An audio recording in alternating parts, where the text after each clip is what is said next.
I'm John Atack. And I'm Mark Laxer. And we're here to entertain you for the next however long. And we talked before about your marvelous Rama Trauma Trump, which I'm sure by now everybody watching has read at least twice and given to everybody. And it's very important that this book goes out. Firstly, because it's, 34 pages long? 32 pages, John. 32 pages. It's got even shorter since I last saw it. And even I managed, I actually, it came in my email and I had a look at the beginning of it and I read it all the way through.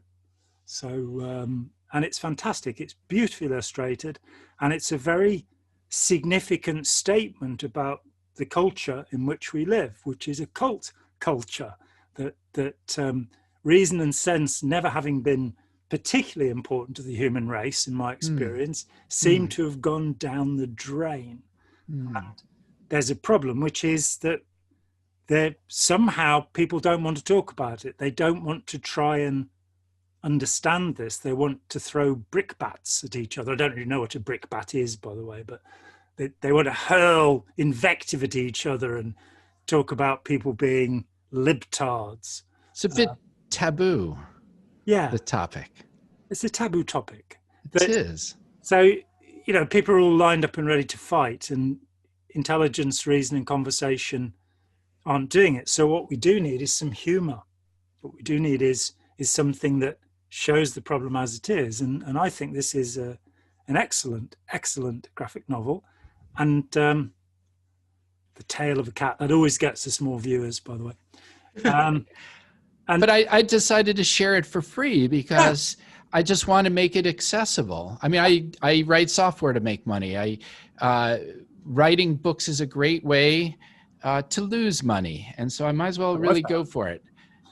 So I do hope to help educate folks. And I think there is a bit of humor in it. And I think it's a kind of a dark humor. I think that's okay. I honestly feel that we're living in sort of a dark time. And a bit of humor, as you point out, is useful to combat some of the naughty things that are going on in the realm of steep hierarchy. I mean, something very strange happened in this country when King George I, bless him, became king. He didn't want to live here because he didn't like it. So he wanted to go and live in Hanover, which was where he was from. And so he created the first prime minister.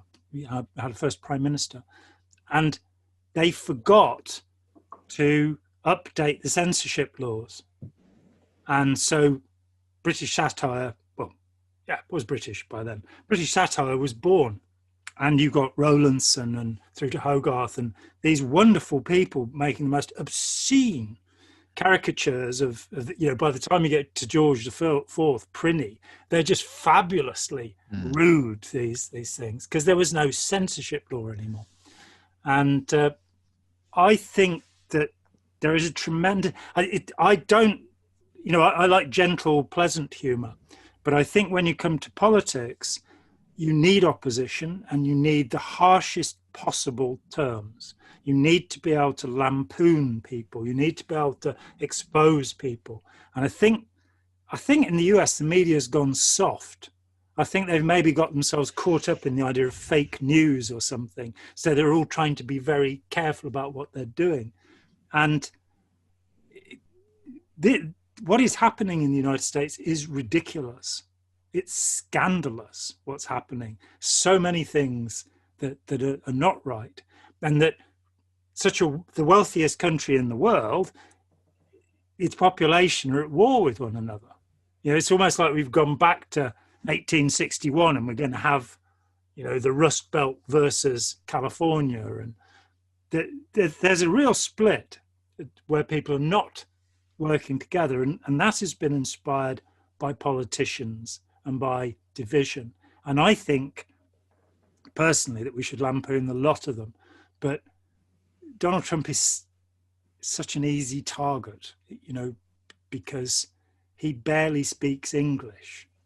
And, he's so easily fooled, and he believes that having bankrupted 3 casinos makes him a brilliant negotiator, and having worked with the mafia on the Commodore and all of these wonderful things at the beginning of his career, makes him a brilliant negotiator. And as yet, we've teetered on the edge of nuclear war with North Korea for a little while, and that hasn't worked too well. We're now into this battle with China, which has been going on for a while. Let's face it, that Obama wasn't too clever with China either.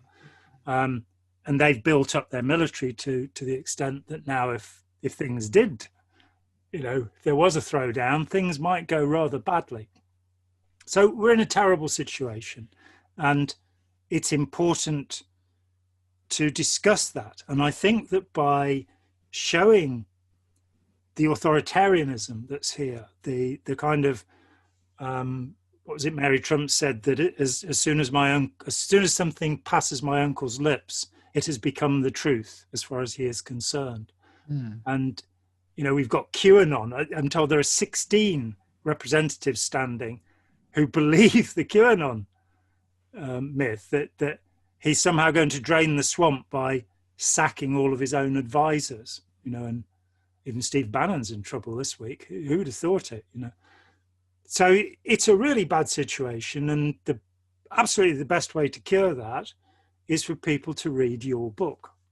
Well, the thing is, John, it's a bad situation. I totally concur. That's not the scary bit. The scary bit is that there's a huge population within the United States of people who absolutely support the president, the current president, despite all that. And it's just that, to me, is suggests, as Mr. Trump himself said, I could go into Fifth Avenue and shoot somebody, and that wouldn't affect who would vote for me. And I think there's some truth to that. Well, let's face it, Dick Cheney did shoot somebody, you know what I mean? Well, the thing is, I think very often with autocratic leaders, they kind of, to me, this comes back to Shakespeare. There's always some type of, or any great literature, there's always some type of foreshadowing. And great minds or leaky minds or psychotic minds, they often share what is to be. And so I do think that Trump is sort of indicating what he will do. Some people just say, oh, he's just joking. I think it's all humor. Yeah, I think it's all a bit frightening for not just the people in the United States. I think it's a global problem, and the problem is not Donald Trump. The problem is that there is such a huge population of people who support him. And I'm not just talking about the Republican senators, and I'm certainly not talking about Mitt Romney, who, while I don't agree with many or most of his policies, but I do think that he's... Say with Mitt Romney, before we go any further, that he said his favorite book is Battlefield Earth by L. Ron Hubbard. So, let's be a bit careful about. But yes, that he is one of the few people, McCain, who has some measure of backbone to stand up to this nonsense. And I come back in my mind to a book I read when I was a kid by John F.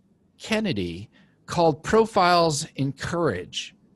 And to fight against bullies, to fight against autocratic rule, to fight for the concept of democracy, often I think you need some heroic people, and heroism could take the form of crossing the aisle and standing with people you normally don't stand with to hold the line.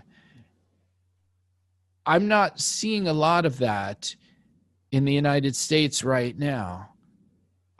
There are some number of Republicans, like Project Lincoln people, they've been Republicans their entire lives, and they're taking on Trump. And I take my hats off to them. I don't always agree with them. Many times I don't, but I will stand with these people to take on this autocrat. I do think, maybe we discussed this in the past, but I've read this book, wonderful book by George Orwell called Homage to Catalonia, about the left not getting along. And therefore Franco could just walk over everybody. You and I, or you or I, might disagree with this or that or the other thing, or many things of each of the shades of the left.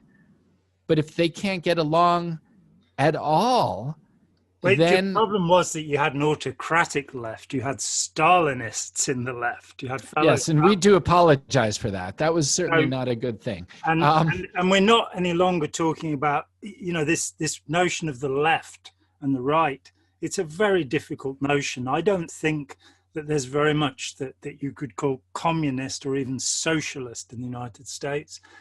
And at the other hand, there's nothing you could call fascist either.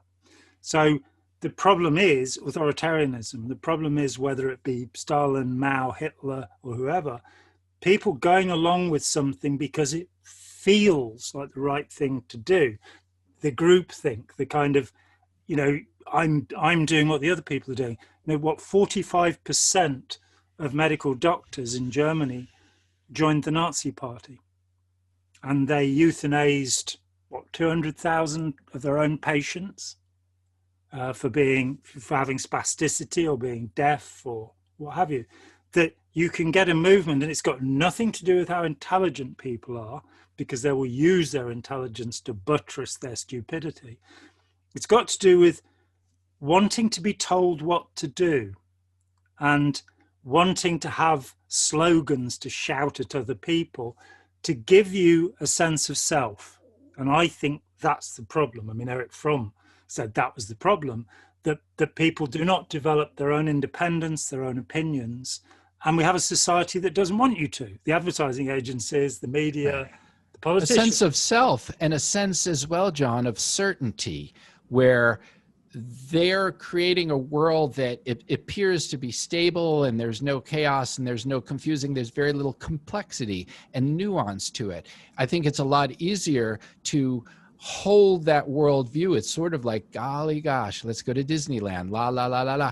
And a lot of the narratives that are being spun out there provide for that sort of platform. And you have sort of a more nuanced or complex, or yes, we accept people who are Black and Hispanics and Jews and Asians and Muslims. It's maybe for many people, it's just too much of the other, or too complex, or there's no certainty. If we just stick to my little small white community and keep everyone out, it may be easier. The only problem with that, one, is it's not humane, and two, it's not dealing with the real world. So if we want to be if we want to be kind to our neighbors, that's not a good approach. One, we certainly don't want to be racist or put anyone down. So there's this nasty hierarchy that people hold. Call it white nationalism, call it white supremacy, or call it what you will. But just from an economic point of view, if we want to be, we could talk about England or the United States, any type of world power, or have any economic might, or, you know, we all have to work together. We have to trade. We have to work with people who don't look like us. And that's where the wisdom is, in working with people who don't look and talk like us, and how narrow to have these blinders on and try to scare the rest of the world about diversity. And I mean, you use the word that's the key word for me is the word certainty, because William James, the great William James, talked about, he called it noesis because he was clever and used big words like that. I suppose it's not a very big word now, come to think about it. Noesis, it's not that big at all. However, what it means is being certain of something that you don't have evidence for.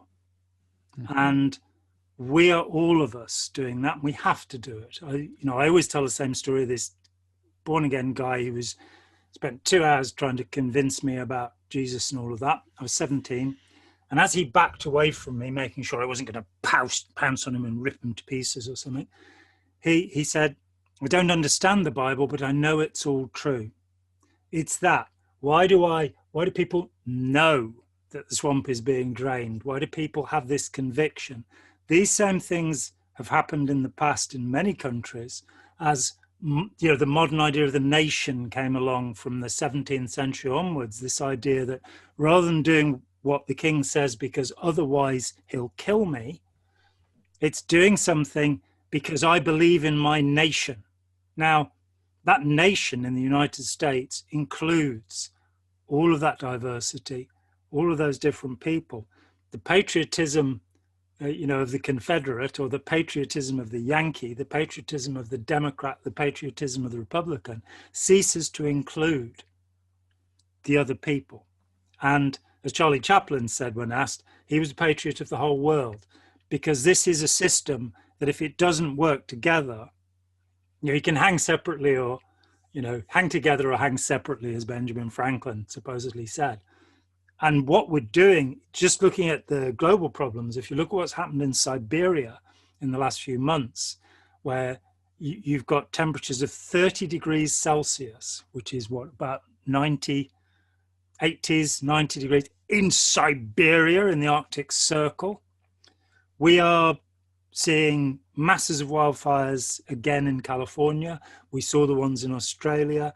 We have a consensus among 98% of climate scientists, and no amount of scientists like that has ever agreed on anything before, that we need to deal with these problems, even if it's just a precautionary principle and not throwing a load of mercury into the sea and, clean up the air and treat the animals fair, as Captain Beefheart put it so long ago. We need to do these things. And the problem is this kind of endless building of wealth, while the US still has 25% of its people below the poverty line. We have 20% here. So you've got a country that's got all of these resources, but hasn't managed to create a community. It hasn't. It's got gated communities, where you can retreat to. I went to Bel Air when I was in the 80s, and we drew up the car, and this guy with a gun was there straight away. It's like, what are you doing here? I said, we're having a look. Move on. It's like, are you a cop? No. Well, go peddle your papers, mate, But Ronald Reagan lives around the corner. You can't come here. One of the things that shocked me about America, I come from a culture where you can tell by the way somebody speaks what their class is. If they talk like this, that they grew up with a lot of money and went to the school that Boris Johnson and David Cameron went to. They talk like me, they're middle class. And if they talk like this, then they come from Birmingham. In the US, you don't have that differentiation, but you do have the rich and the rest. And that kind of plutocracy, that rule by the rich, from George Washington onwards, I fear, has been the way that the US has been. And we need to, we talk about democracy, but we don't really mean it. We mean people who, it's like when John Kerry was standing for president, and to go into his marquee and talk to him, you had to pay $100,000 at the tent flap to be allowed in. And you're going, and Barack Obama, at least on his first day as president, tried to slow down the leak into lobbying. We live in a very tricky world. We live in a world where the majority of people, probably about 2/3 of people, just want to be told what to do. And about 1 or 2% of people want to tell us what to do. Those people are not good for us.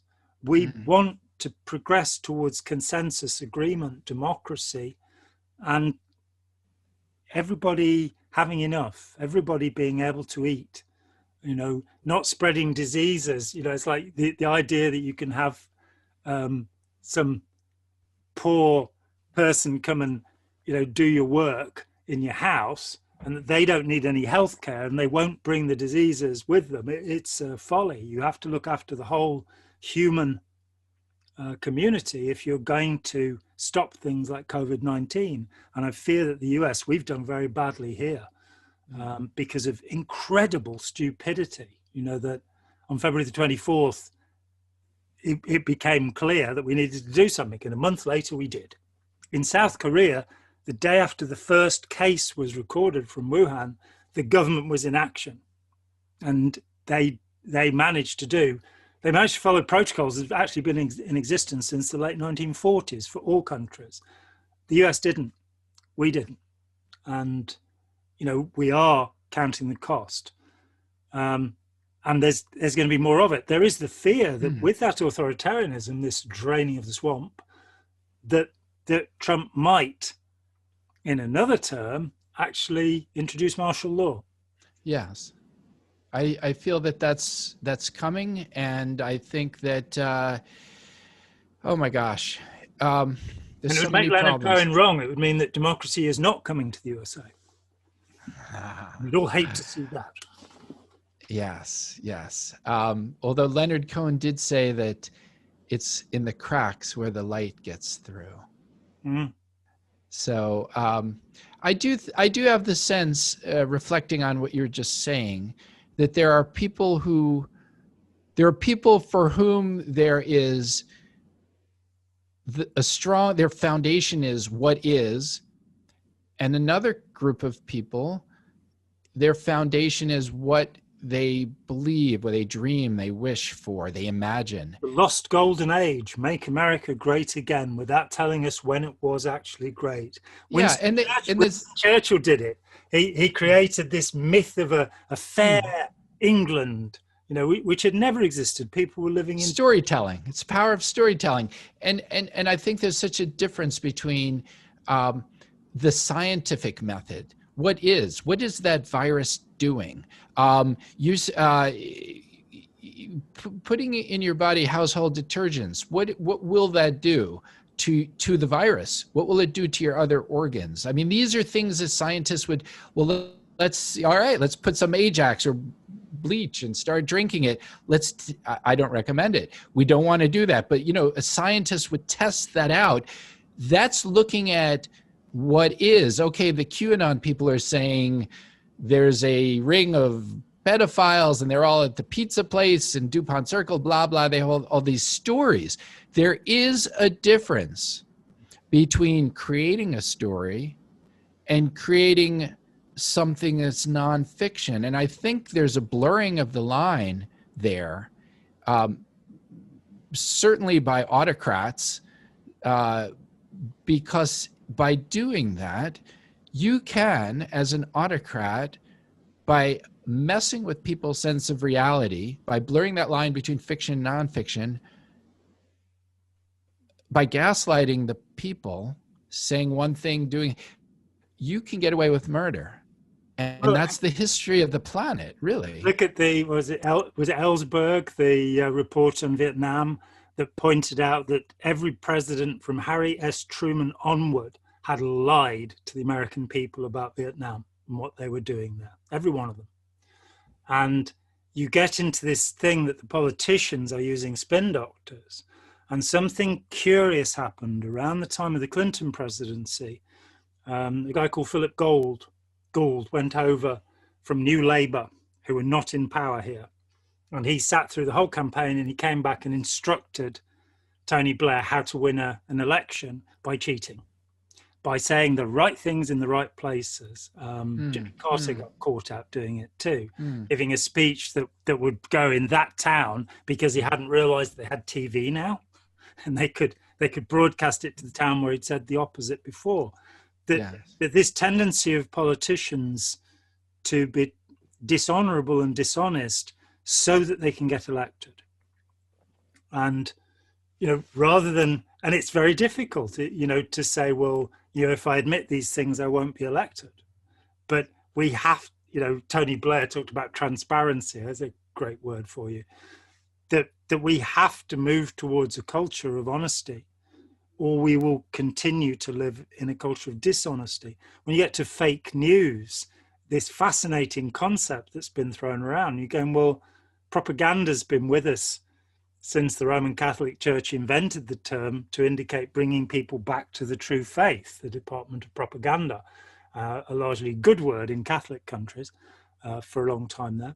And that you get these techniques that are ways of bringing people over to your way of thinking. And curiously, at the time of the creation of the propaganda within the papacy in the 16th century, you also got the Jesuits who they're the people that take this thing out. And you get the spiritual exercises of Ignatius Loyola. Somerset Maugham, the novelist, said they were the most effective form of brainwashing ever devised by man. So you sit down with the Protestant and you say, we want you to imagine you get to hell and the flesh is dripping from your bones. You do all of this visualization of really nasty things. They're still used. It's a technology of the mind and spirit. But you can manipulate people into believing a different narrative, especially when you deal with a future narrative. So if you're a socialist or a communist, you have a future narrative that's a utopia for your grandchildren.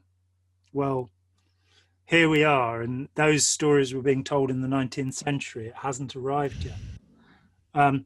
If you're a believer in many religions, it will happen after you die, which is very convenient because you can't sue anybody for misrepresentation.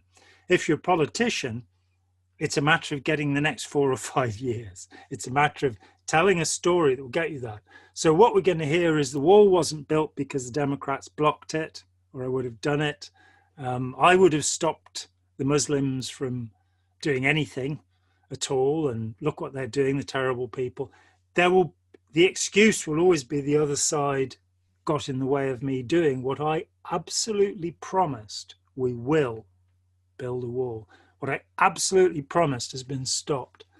And those deceptions will continue.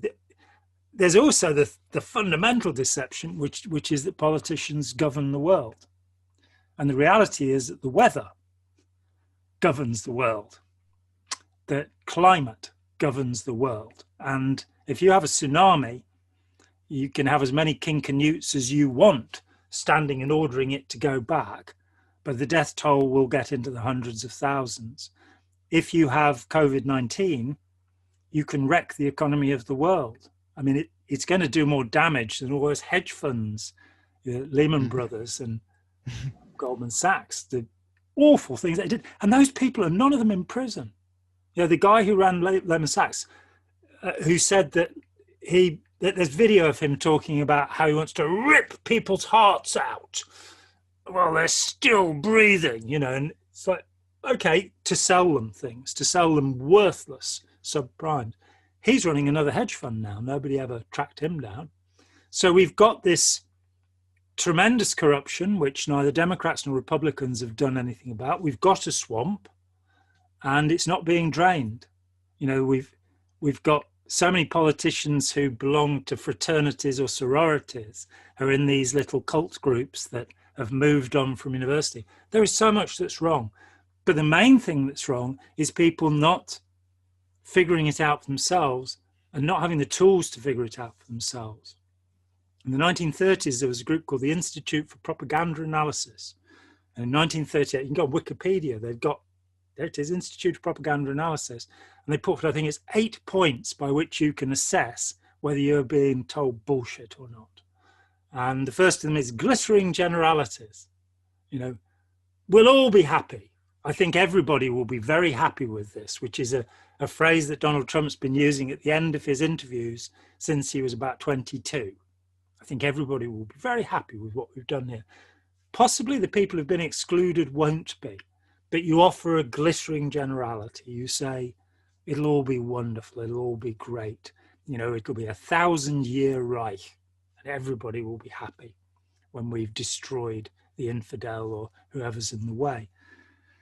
The first thing that the US government did after Pearl Harbor pretty much was to close the Institute for Propaganda Analysis, and it's never reopened.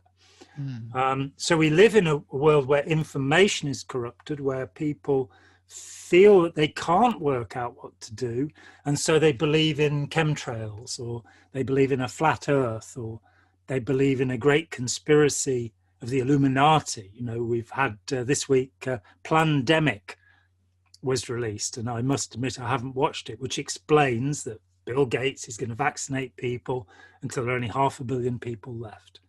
And what is, to me, astonishingly scary about this is I have intelligent friends who believe this. It's not stupidity that we're dealing with here. It's difficulty in finding the evidence and in trusting the sources for evidence. That, as you say, the story has crossed over and we are living in a fictional world, which is, the force, the dark side of the force and the light side of the force, which never was the case. Life is so much more complicated than those 50 shades of grey as well. And it's, you use the word humanity. That, I think that's the most important word. That what are we can only survive as a whole people. If we fight wars, we won't have our grandchildren won't have an environment.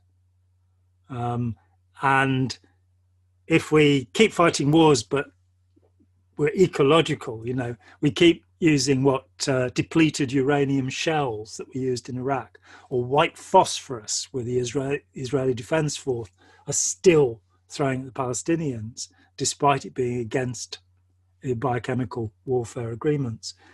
All of these despicable and disgusting things are going on under the name of nation, patriotism, doing what's right. But on the other hand, an enormous amount of people are now standing up.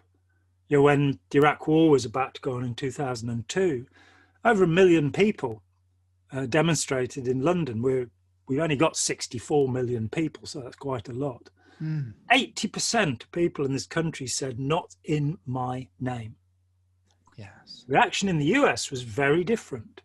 In fact, I was in the US when the first Iraq War was launched. I remember going into a shop to buy some cigarettes because I was a bad person then and used to smoke cigarettes. I'm a good person now and I don't. And there was this huge guy behind the thing with a gun on the wall behind him, which we don't see very much in this country. That's not considered a good way of doing business, having a shotgun on the wall. In fact, you'll be arrested for it. And I bought my pack of cigarettes and he said, "What do you think about this thing in Iraq?" And luckily I was with a journalist friend who was able to mince words. And so while I was trying to work out what to say, he said, "I think we should bomb those effers flat." And I sort of thought, the cradle of civilization between the two rivers, Mesopotamia, this is where our civilization came from. Sumeria, Babylon, into Egypt, India, China. Why should we bomb it flat? That's the bit I'm not understanding. That somebody should have such a conviction, such a certainty about killing hundreds of thousands of people who had absolutely nothing to do with 9/11. They just happened to be in a part of the world that's foreign. And, while Saudi Arabia, which did have quite a lot to do with it, is still trading as a business partner, let's sell it, lots of billions of dollars worth of weapons to go and get the Yemenis because we don't like them. This bizarre lack of understanding of the world we're in, and the decision not to understand. That's the thing that frightens me. That even, I have a friend with an honours degree in science who believes that the Illuminati are vaccinating people to wipe them out. And,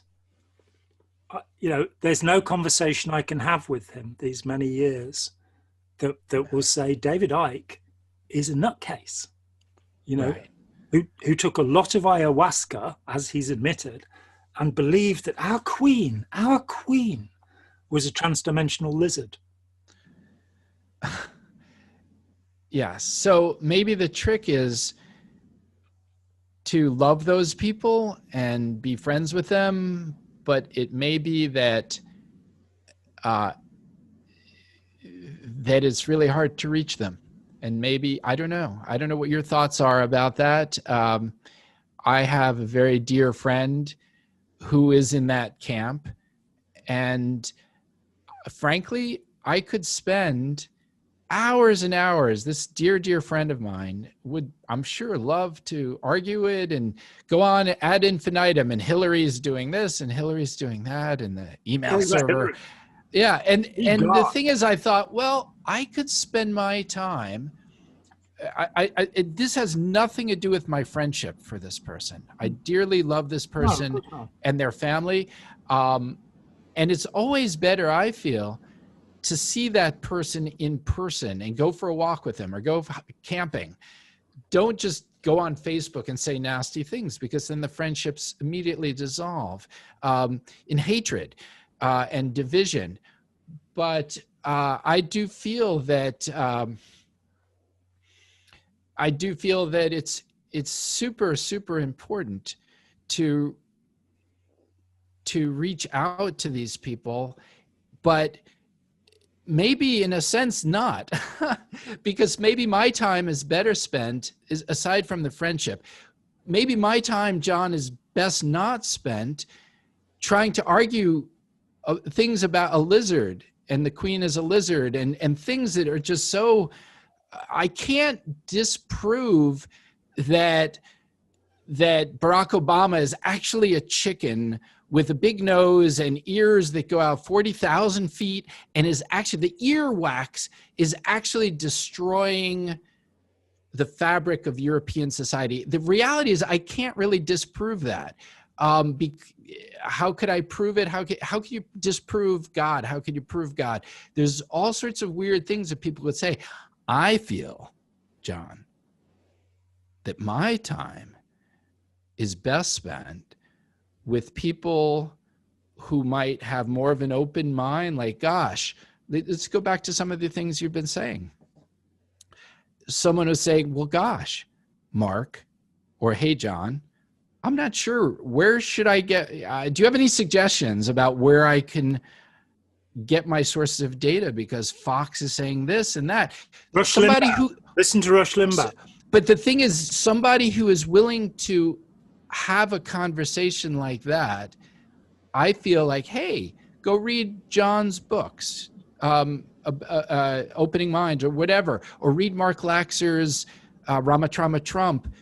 I'm not saying follow me. I'm not looking for followers. You're not looking for followers. It's just we're trying to provide alternate, diverse narratives in society. And I think that's healthy.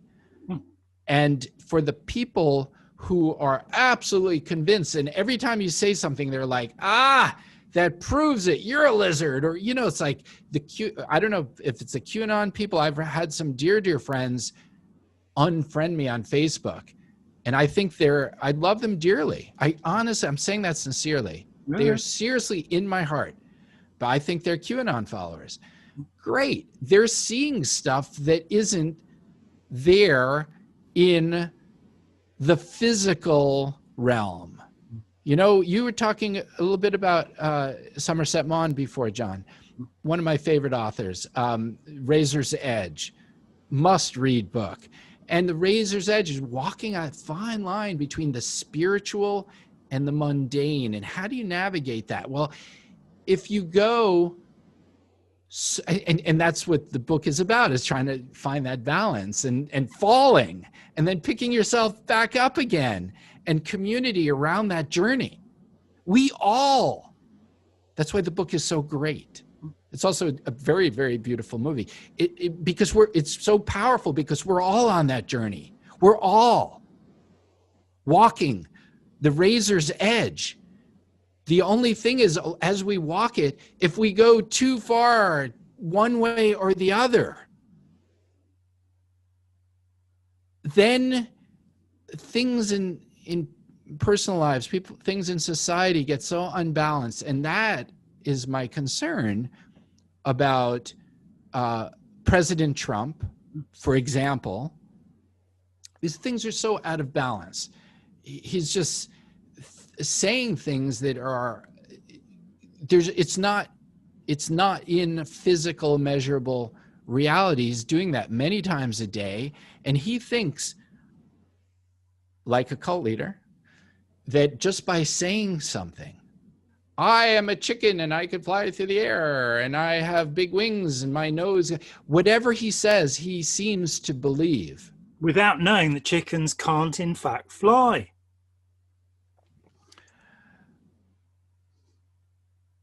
So sad, isn't it? You're not trying to feather that over, are you? Or you're trying to wing it? I'm sorry, I'm being silly. So I'm just saying that I am okay with a discussion with you or with anyone else about, oh, those Democrats or Boris Johnson did this and the Democrats or the United States is too far right wing. And it's a discussion to have. Or the monetary system in the United States. It is not fair. Let's have that discussion. What I'm talking about today is not that. It's something that is so far beyond left versus right, or this is something that is on the edge and leading to a dictatorship. That to me is different. It's qualitatively different. That's why I'm pushing this book. That's why I'm giving my book away for free, because what's happening right now in the United States, John, is different than George W. Bush, who I largely didn't agree with, but he roughly believed in the U.S. Constitution. And he had Dick Cheney, his hand up him to run him, so he didn't have to worry about him. We had the wonderful, honourable Dick Cheney. But I was not, and I am not a great fan of of Vice President Cheney. But that's a discussion that we could have. What's happening now is not on that frame. It's not on that dimension. It's not on that level. Not even the same as Richard Nixon, who had, despite the fact that he broke the law and lied and lied and lied and hid things, he still had a sense. Forget what he said. Internally, inside of President Nixon, the man had some sense of morality, of right and wrong. I'm not so sure if you're a Cambodian or Laotian, you'd agree with that. But knowing what a cluster bomb unit is, and that children were targeted by what he was doing, I'm not sure that Richard Milhous Nixon had any morality at all. So let's not get into that one. Hunter S. Thompson had promised that he would, because he despised Nixon so much, there'd be a chapter in all of his books about Nixon. So in Better Than Sex, his book about the Clinton election, there's a chapter about Nixon. And then when he heard that George W. Bush had been elected, he said, "Where's Nixon when you need him?" So that Nixon, it's getting progressively worse. Nixon was a politician. I think the thing is, I agree with you. I can remember in the 80s people talking about globalization and how the world was going to be one big market and all of this, and China was going to become a democracy. It was going to become a democracy. And I remember saying to them, and they talk about evolution. It was like there was this natural process through which China would eventually, by adopting capitalism, become, well, guess what? China's still a fascist country. It is. We thought when the wall came down that Russia, could get things going. But unfortunately, Gorbachev had made a terrible mistake. He was the head of the Soviet Union and it didn't exist anymore. And we got Yeltsin, and monetarism was used to destroy the country's wealth, to give it to a few plutocrats. So oligarchs, as they call them now. What's happened in the world that it has not progressed further towards democracy as we thought it would? Well, I didn't, because I wasn't born, but in 1945 onwards, the thought was, and America was the great benefactor of the world. The Marshall Plan, there is no doubt about it, that it was America that sought to put the world back together. Unfortunately, because Britain had a socialist government, it wasn't included in the plans. And so you got this crazy imbalance in the world that has actually allowed right-wing dictatorships, actual dictatorships, to stay in place and proliferate. And the problem is, yes, that if the United States goes that way, now it's still not necessarily on the cards. I would say that political thinking goes this way. You have people who will always vote Democrat. You have people who will always vote Republican. They're not the people you're talking to. The people you're talking to are the floating voters. They're the people in between. Unfortunately, with your electoral college system, which belongs somewhere back in the Middle Ages, you can actually vote in a president who has 2 million less votes than the other contender. That's not democracy. And No, it's not. And the fact that no government has done anything to change that since, says something really strange about politicians and their ethics, I believe. So, but in that system, we now know what there are 2 states that are really relevant in the electoral college system, and it was 78,000 votes in those 2 states that swung the vote that got Trump in. They're both, it's Rust Belt stuff. Those people don't have jobs, despite all of the promises that Trump made. The beautiful, clean coal is still in the beautiful, clean ground. It hasn't been dug out. The wall has not been built. Things have not been done. What's more, and perhaps for me scariest of all, Russia's been given power in the Middle East by failing. Well, why are we throwing up? Was it 130 troops? So the Kurds, who were holding it all together, then had to release tens of thousands of Daesh, ISIS prisoners, after all of that work, back into the wild.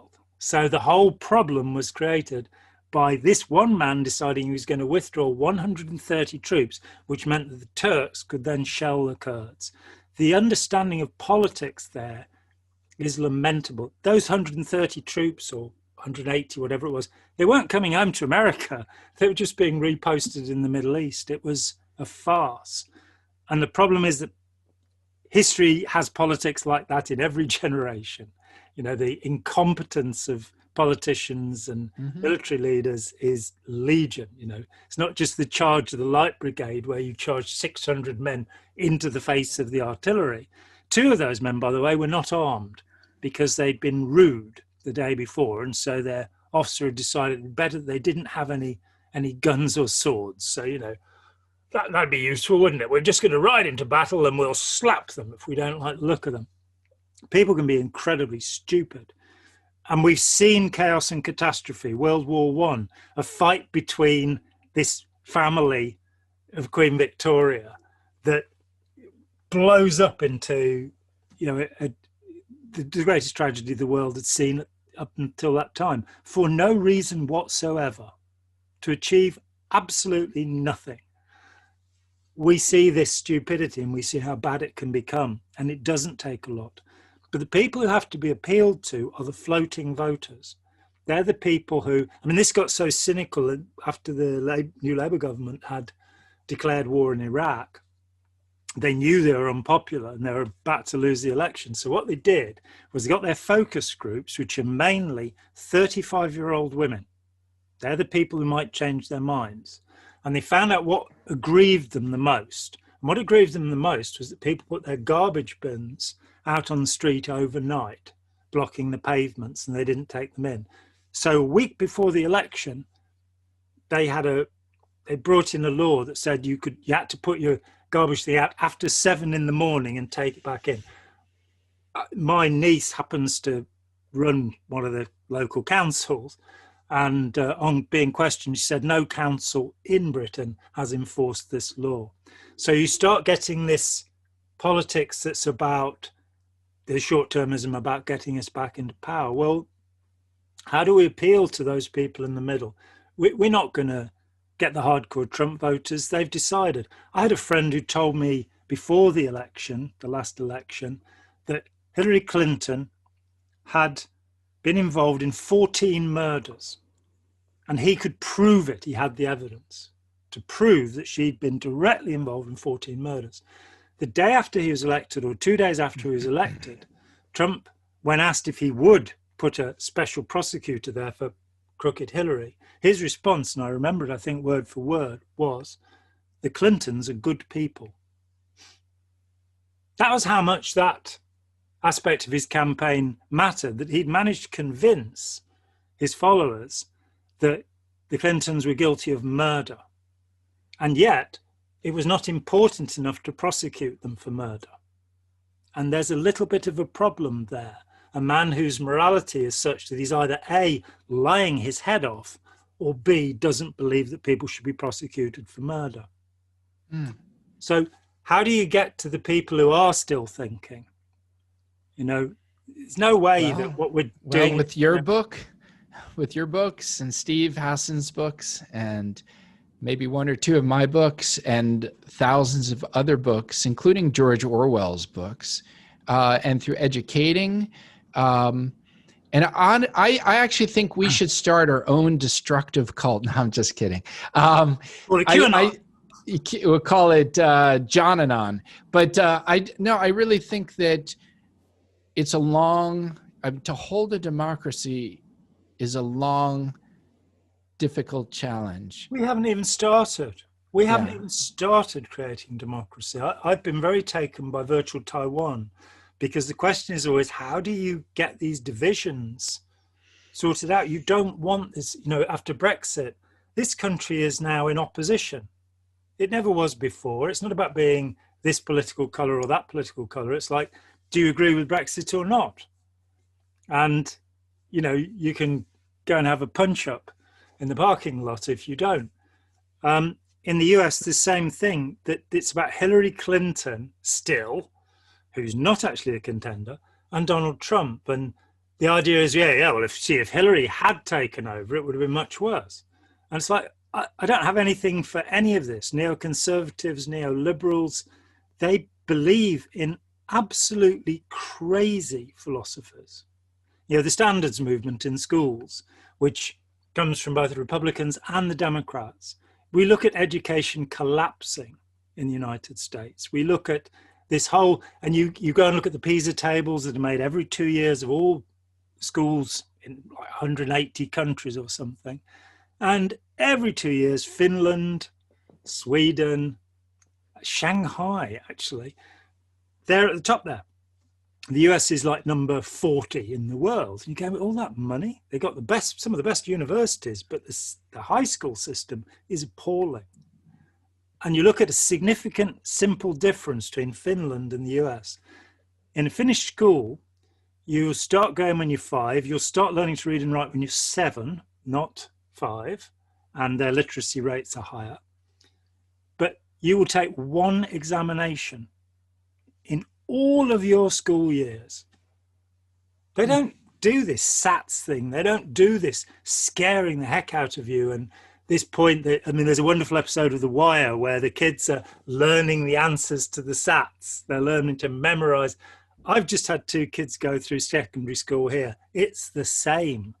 I have heard the expression jumping through hoops so many times. You have to go to school not to get an education, but to jump through hoops so you can get a degree, which is the hoop you jump through to do a master's, which is the hoop you jump through so you can finally get an education on your doctorate. That the system's just, it's all about numbers and statistics and, you know, things have gone fundamentally wrong. So there is a problem that goes well beyond Trump. We don't need we don't need a dictator, but we do need a conversation about politics. Virtual Taiwan, what they've done is they've said, and they have the first transgender government minister in the world, by the way, and she put forward this view that as we now have everything online, if there were disagreements, people would talk about it. And so they talked about electric scooters, and half the people said they were okay and half the people said they weren't. So they had a conversation about what we might do about it. And through that conversation, it came out that if people wore protective equipment while riding them, helmets, and if there was a speed limit and there was specific, that you got a supermajority. 2/3 of the people were willing to do this. We at the moment have elective dictatorships. Once they're in power, they decide what to do. And we need a lot more democracy. We need a lot more. We have a government minister called Michael Gove, who, when re-rigging our educational system, said, we've all had enough of experts. And his idea was that we'd have all examinations. What the teachers thought about their pupils was irrelevant now, that you just have exams and lots of exams. Now, there was a culture that did this once. It was the Mandarin culture in China. If you could quote the Confucian Analects then you could become a civil servant, no matter, what your background was. You would have to read and write, of course, so your background did become somewhat relevant. But this idea, it's sort of like saying, well, if you can quote the names of the people who've won the significant golf tournaments for the last 20 years, we'll make you a government minister. Rather than people who are competent and have shown that they can do things and have shown, I'm not necessarily willing to love people, you used that word before, but to care about people. Well, I think we've discussed many problems in society and societies. I think maybe a good place to start is through education, help setting up little fact-checking stations, if you will, in society for young people, for middle-aged people, for older people. I think, which is happening. Yeah, and it may be sort of a grassroots sort of thing. I don't think we should look to, whether that's Joe Biden or Kamala Harris or Donald Trump, or certainly not Donald Trump, or Mike Pence. I don't think we should look to Boris Johnson and so forth for guidance and for support. I think it's got to come from the people, and people who are listening. Maybe a few people are listening to this. We can work together and build a society from the bottom up where getting back to the razor's edge, where the spirit and belief and hope and dreams, it's all respected, but it's kind of balanced with in the great state in the United States called Missouri. It's called the show me state. It's like, oh yeah, really? Show me. Let's see that. It doesn't mean out of disrespect, but like, and Mr. Trump was interviewed not so long ago by a guy from Axios. I forget his name, but it was a brilliant interview because this journalist pushed back during real time. Donald's not used to that. No. And it's sort of, you could say, oh, that's disrespectful, but guess what? That's what journalists are supposed to do. They're supposed to be the voice of the people, where you're saying, oh, you're speaking to power and saying, oh yeah? Well, let's say I write a book and Mark Laxer, I write a book and I claim certain things. Then you, John, should come to me and say, hey, Laxer, chapter 3, page, whatever. Too many chickens. Yeah, you keep talking about these 400-foot chickens. We all know, Mr. Laxer, that they're 500 feet. So what, show me. And the heartland of the United States, I bicycle. These are wonderful people. They have big hearts. You bicycle, you have something, people go out of their way to help you. These are not evil, mean, horrible people. I know these people. They're part of my community. And these are the people who are sort of like, oh yeah? You're selling me a tractor? It does this and this? Prove it. Let's show me. And so I would humbly put out to mid-America and elsewhere, it's like, let's use these same American values. They're also British values. It's not just America, but this is part, speaking to my country people. Human values. It's like, we as individuals are leading the government. It's not, the president's not the leader. We, the people, are the power. And we have the right to say, not necessarily in a mean, horrible way, but like, okay, so you think there's a pedophile ring under a pizza shop in DuPont Circle or whatever that QAnon thing is? Have a look. Let's go have a look. Is this, people, dear people, could it be that some guy is making this shit up? Excuse my language. I will. Just this once, but don't do it again. Don't do it again. So anyway, that's what I so much enjoy talking with you, John. I feel that to kind of encapsulate our discussion, again, you have pointed out, I pointed out a few things. You've pointed out many things that are wrong with the democratic process, quote unquote, with the United States, with England, with Turkey, with Syria, and with, you know, taking on Iraq. And you've mentioned some political things. You talked about the Lehman Brothers. You talked about this and that. A lot of things I agree with. Some things I should probably research because I don't know. I don't know some of these things. So I can't vouch for everything you say. You can't vouch for everything I say. We can agree that there's a lot of problems. I honestly feel that in my country, a great place to start is to like, all right, people, let's reset this. Let's stop hating everybody. And let's ask each person, Democrat and Republican and Libertarian and the Green Party and this person, that person. Oh, yeah? Show me. Show me. Yeah. I mean, my great friend Ira Chaleff has written 2 excellent books. One of them is called Intelligent Disobedience, which is basically being able to assert yourself from childhood up and say, show me. And the other is Courageous Followership, which is something he's been talking about for decades now. Right. And that we matter, all of us matter, and we have a voice, and we should be working towards consensus and agreement, not towards dissent. You know, so having authority and allowing people to have authority over us is not what the founding fathers meant. They didn't mean they said that George III, we don't like him, you know, we're not drinking his tea, we're going to throw it in the harbour, you know, and that spirit should persist, that it's being able to question things and say, what do we do? Anyway, right. I think this has been a very productive discussion. Was there something you wanted to say there, wasn't it? I simply wanted to reiterate what you just said in a slightly different way, referring to King George III and the tea and the harbor in Boston Harbor. And to follow blindly, just because someone said it, not only is not what the founding people were saying we should do, it's also not cool. But it's not why Americans drink coffee instead of tea.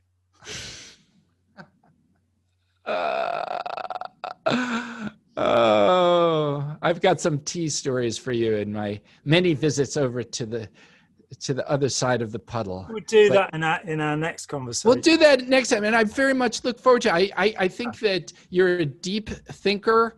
I think you've got a lot of interesting things to say. I have a lot of words. My problem, unlike you, is I don't know which order to put them in. Which order to put them in is, Yoda. 800 years old I am. I cannot speak yet. You seek Yoda. Here's Yoda right here. That's what happens when the Muppets take over the world. Really? It's been great talking with you, Mark. We will talk again in a few weeks' time, I hope. And I very much look forward to that, John. There will be a link to Rama Trauma Trump, and anybody who's watching this, it's free and it's brilliant. So get it. You know, it's and spread it all around. You know, make sure that other people have the benefits of this wonderful graphic novel. So I have been John Atack. My guest is Mark Laxer, and we will see you again, hopefully, if you're good. And thanks so much for watching. Cheers, bye. Hi, John here. Thanks for watching. We'd appreciate it very much if you would click like, as well as subscribe, and click the bell for notifications. Every dollar helps, and we welcome new patrons on Patreon, or you can make a one-off payment with any currency through PayPal. Thanks so much.